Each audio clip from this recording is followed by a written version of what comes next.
So who am I? I'm Crystal Kadakia, and I'm a millennial. That means I'm between the ages of 20 and 35. I'm also an entrepreneur, but I did not intend to be. I graduated with a degree in chemical engineering, and my only dream as the model Asian was to have a steady, stable job, preferably at one company for the rest of my life. Well, so I was on that plan, and I joined a Fortune 100 company, great company, started out in engineering, but then I quickly ran into some issues. First, I realized I was much more of a people person than a machine person. So I actually made the switch from engineering to being a training manager, where I then designed training for engineering. But then I started running into some serious health issues related to being in a computer cubicle environment 8 hours a day, needed a little more flexibility, serious health issues. So I stepped back and I actually negotiated location-free for some time.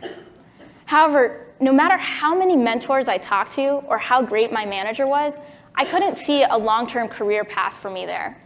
I couldn't make the impact I had proven I could make in an environment that would enable my productivity versus disable it. That's what YOLO meant for me. Nobody was surprised when I left. I left because I felt like I had no choice there or anywhere.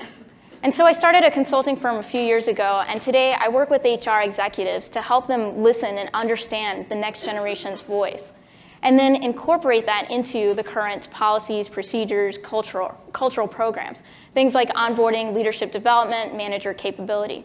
I've talked to hundreds of millennials in Generation Z, and I continually see this trend of companies not engaging our entrepreneurial spirit and not understanding that it's because of YOLO. So literally, I left because I felt like I had no choice, there or anywhere, to use my talent in a healthy way. Mark Zuckerberg wasn't my inspiration, though. Let me tell you about two other millennials who are much closer to me. And that's often the case, is these entrepreneurs, they could be your best friend, your next door neighbor. They're everywhere. It's not just the Mark Zuckerbergs of the world. And let me tell you why companies had a hard time attracting them. Aaron's worked for 5 different consulting firms, and he has yet to reach his 30th birthday. That might sound like a lot, but that's exactly the point. For him, no company has been able to challenge him long enough to retain him. In fact, on top of his full-time job, he always sees the need to start his own business. And I mean perpetually. We've gone through hundreds of ideas over the years. A few years ago, he started his own online content marketing and copywriting firm, which he grew into 6 figures in 18 months. He's in the middle of launching 2 more businesses, again, all outside of his full-time job and on top of that. He's somebody I would say has perfected the art of the side hustle.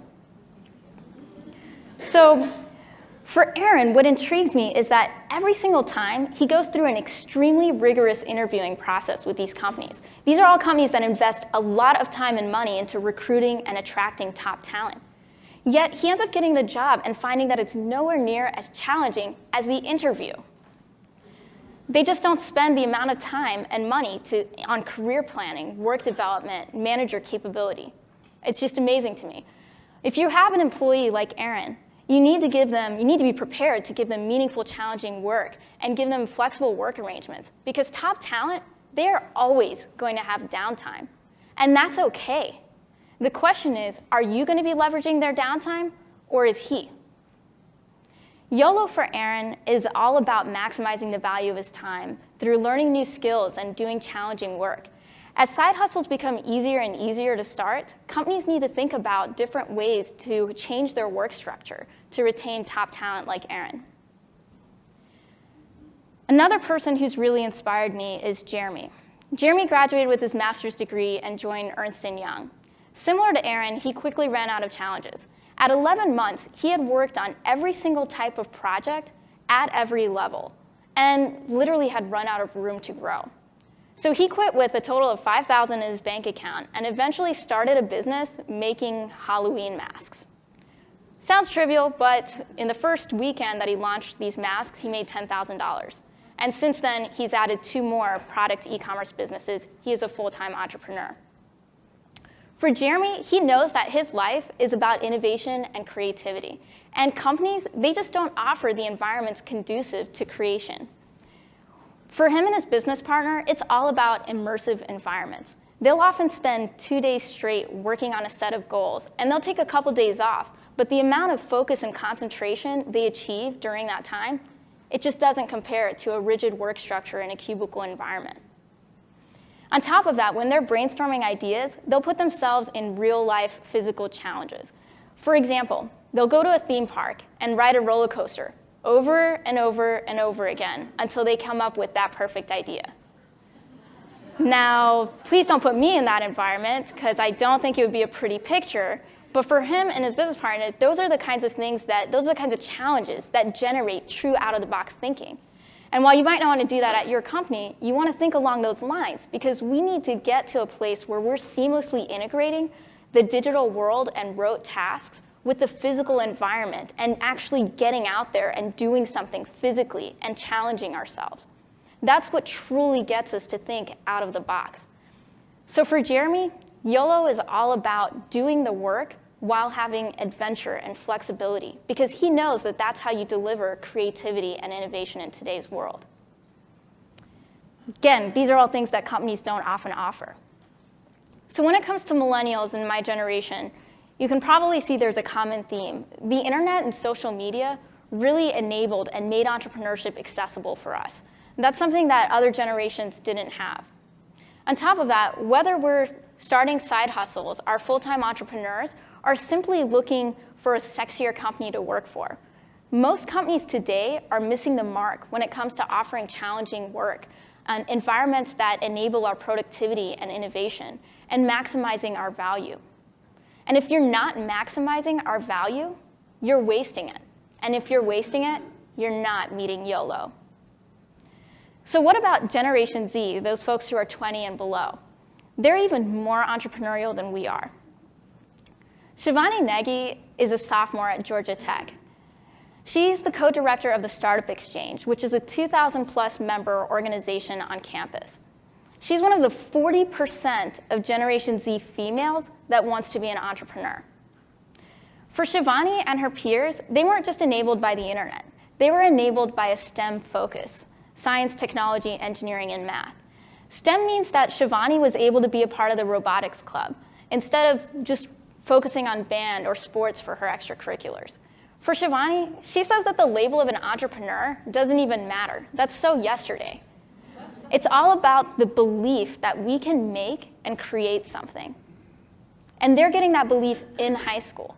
STEM was initially created in order to create talent for tech jobs in the future.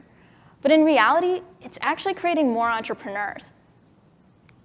So on top of that, Gen Z is extremely attracted to the community behind entrepreneurship. It's a community of very passionate, transparent people, all open to sharing knowledge. They don't think that work is a drag. They see work as something exciting to be a part of. Those are often not words you hear when you talk about company culture. And lastly, Generation Z was highly affected by the recession. The college debt reached $1 trillion in the US last month. Millennials thought there was a value to college. Gen Z every day is debating, is this worth it? At the end of the day, why would I spend money and end up in debt when I could be making money instead? So for Gen Z, often YOLO is about being able to make and create something surrounded with a community of passionate people. For Shivani, she cannot fathom not being an entrepreneur. I mean, since high school, I've asked her this question: was there ever a time you can remember not wanting to be an entrepreneur? She can't remember. She can't remember the reason why. And she can't imagine a company that has these sorts of qualities. What baffles me is regardless of generation, I was someone who never intended to be an entrepreneur. But after 6 years of working, I felt like there was no other choice, that I had no other option, that no company would be able to use my talent in any other way. There's something broken with the corporate system if the next generation feels like companies don't enable productivity, enable innovation, enable work environments where it's a community that inspires us. So how do we fix this? Nancy Bache, in her 20+ year career, has worked for such giants as Coca-Cola, Bank of America, and today she leads talent acquisition regionally for NCR. NCR is a 130-year-old company. That's typically what the next generation would say is not sexy. But NCR is doing something really different. They're undergoing a huge transformation from a cash register company to a software company. And this transformation is taking place both internally and externally. For NCR, when they talk about challenging, meaningful work, they talk about things like rotational experiences, lateral experiences, and even the work that the next generation considers menial. Nancy would say they talk about it as building the business from the ground up. When it comes to leadership, the next generation expects to be promoted very, very rapidly. But often, that's not what they're looking for. As Nancy would say, they don't know what they don't know. And they don't know the weight of leadership, the weight of talking to Wall Street, the weight of dealing with negative PR, the weight of headcount and budget allocation. I guarantee you, that's not what the next generation is asking for when they ask for leadership or entrepreneurship. There's clearly a difference between being an entrepreneur and having an entrepreneurial spirit, and that's what we want to engage through those YOLO experiences. The other thing that NCR is doing is they're moving to Midtown, and part of that is to build a transparent community. They're actually building a glassed-in lab where as you walk by, you can see the software engineers at work. These are the types of initiatives that companies need to be thinking about in order to survive. Because if 60% of students truly do decide to become entrepreneurs, we're going to have a much bigger talent war on our hands than we think. Not only are we going to be competing with companies, other companies for talent, we're going to be competing with the individual candidates themselves. The entrepreneurial spirit is a trend that's not going away. We're enabled by the internet, we're enabled by STEM, and we're driven by this desire for YOLO. The way that we think about work needs to change, not just for the next generation, but to continue to drive innovation and productivity. So instead of telling yourself and telling others, hey, this is the way it's always been done, I ask you, how are you going to embrace YOLO today? How are you going to embrace YOLO always? Thank you.